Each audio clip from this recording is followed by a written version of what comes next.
Kun eksyy ummikkona vieraalle paikkakunnalle, on syytä hankkia itselleen asiantunteva paikallisopas. Jos ei nyt mikään henkiopas, niin ainakin sellainen, joka tuntee hyvin maaston. Ja sellainen yleensä löytyy marketeista, toreilta tai vastaavista kauppakeskittymistä. No mutta. Moi Tarja. Jens, moi. Moi moi. Onko kiireitä? Vai ootko ihan vapaalla aikataululla liikenteessä?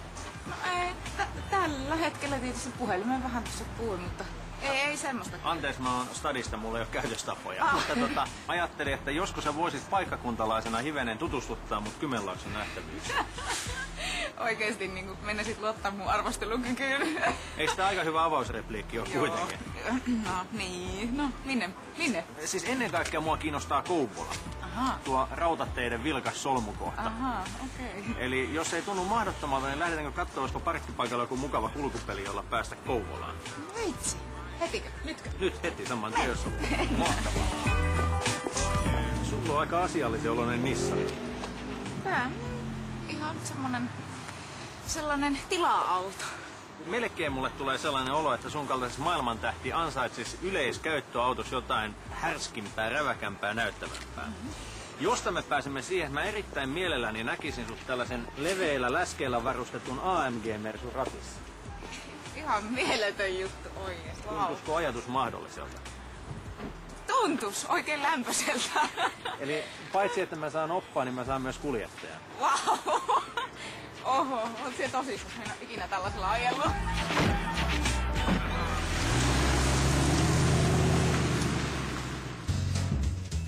Kun automaatilla lyö kaasun pohjaan, tapahtuu niin sanottu kickdown, joka käytännössä tarkoittaa joko vähän maltillisempaa nykäisyä tai sitten semmoista tunnetta, tässä tapauksessa lyödään moukarilla selkään.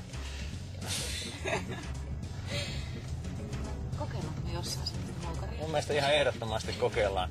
Syöppäs oikein kunnolla. Wow, ei juma! Itse! Raunessaan! Tiedätkö mitä, Tarja? No. Kouvola tarvitsee meidän apua.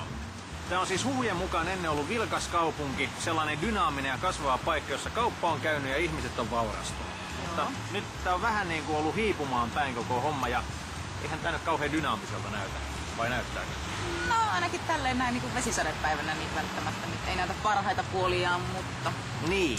Me olemme muutosagentteja. Mä ajattelin haastaa sut sellaiseen leikkimieliseen kilpailuun, jossa pitäisi kuvata minuutin mittainen mainosvideo Kouvolalle, jonka tehtävänä olisi houkutella kaikki matkailijat, etenkin automatkailijat, tänne Kymenlaakson unohdettuun helmeen. Yes! Saisi käyttää tätä kameraa sekä sitten tätä räyhäkästä benssiä työvälineen. Ja tähän kaikkeen olisi aikaa 1 tunti. Voi tekniikan ihme lapsi. Otatko haasteen vastaan? No totta kai otan. Kättä päällä. Kyllä. Tunnin kuluttua nähdään Oikeustalon pihalla ja sitten Kouvolan kaupungin edustaja tulee arvostelemaan ja katsomaan, kumpi on parempi markkinaihminen. Naiset ensin. Aha. Hyvää matkaa, bon voyage. Thank you. Mä lähden haistelemaan noita hyasintteja.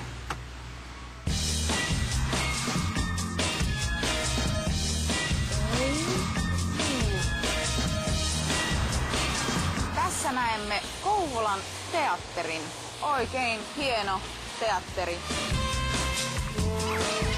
Missä tässä on zoomi? Joka tapauksessa. Haloo, hetki. Kyseessä on Kouvolan jäähalli, jotenka Kouvolaan kannattamaan.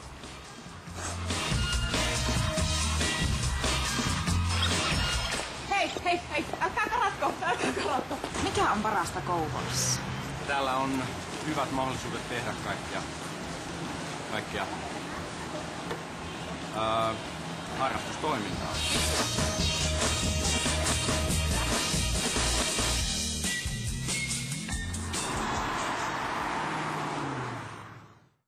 Tekin tajuutte, että ei täällä voi ajaa 40. Leija ei kiinnosta pätkääkään.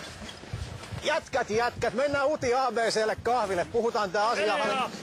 Ei voi olla näin sotilasalue ja kaikkia. Hetkinen nyt! Jumalauta! Tää on julkista viestintää! Tää on kuin Venäjällä!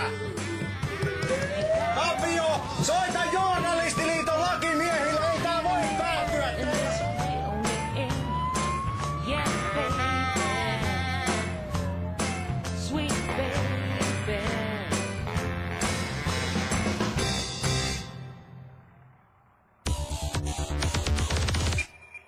Intensiivinen kuvaustuokio on takana päin.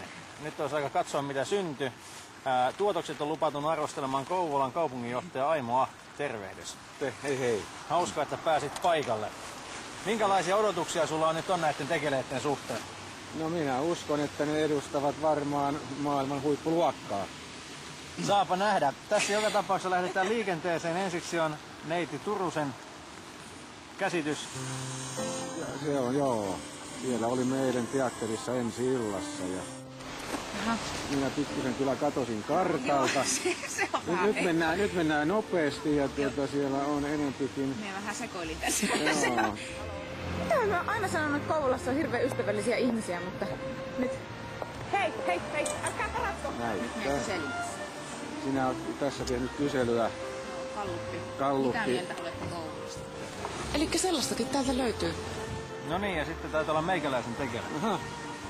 No niin, siinä ollaan Kouvolan aivan ydinkeskustassa näkyy Kauppaa ja kulttuuria.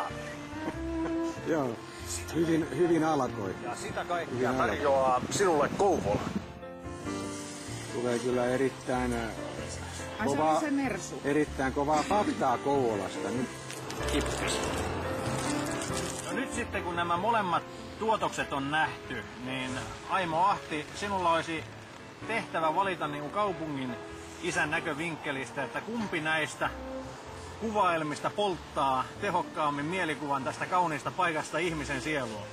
Sinulla oli erittäin hyvin tuotu esiin tämä Kouvolan logistinen keskus, mutta täytyy sanoa, että Tarja taas toi paremmin esiin sen vihreyden ja kaupunkimaisuuden, mitä meillä on, elikkä Tarja on voittaja. Oho. Eipä siinä mitään. Tarja, iso onnittelu. Sä pesit mut 6-0. Dankeschön.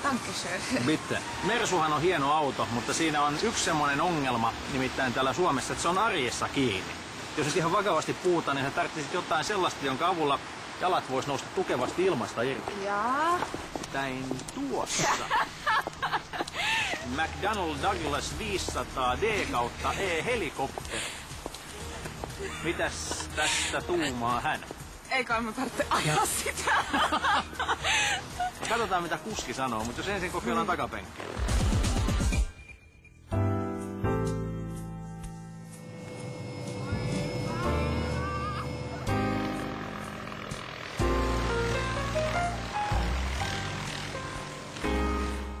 Tiukkien valintojen aika on taas läsnä. Mitä pitäisi tehdä, kun pitää miettiä, että jatkaako elämäänsä helikopterin kyydissä vai sitten tämmöisellä AMG-mersulla vai pitäytyykö omassa Primerassa? Tarja Turunen vastaa tähän kysymykseen nyt. Äkkiä ja heti nyt. No kuinka paljon se mersu miellyttää? Tosi paljon. Hei Tarja, paljon kiitoksia, että pääsit käymään. Kiitos. Mahtavaa, että Aivan ihana. pääsit paikan päälle ja Kiitos. turvallisia kilometrejä.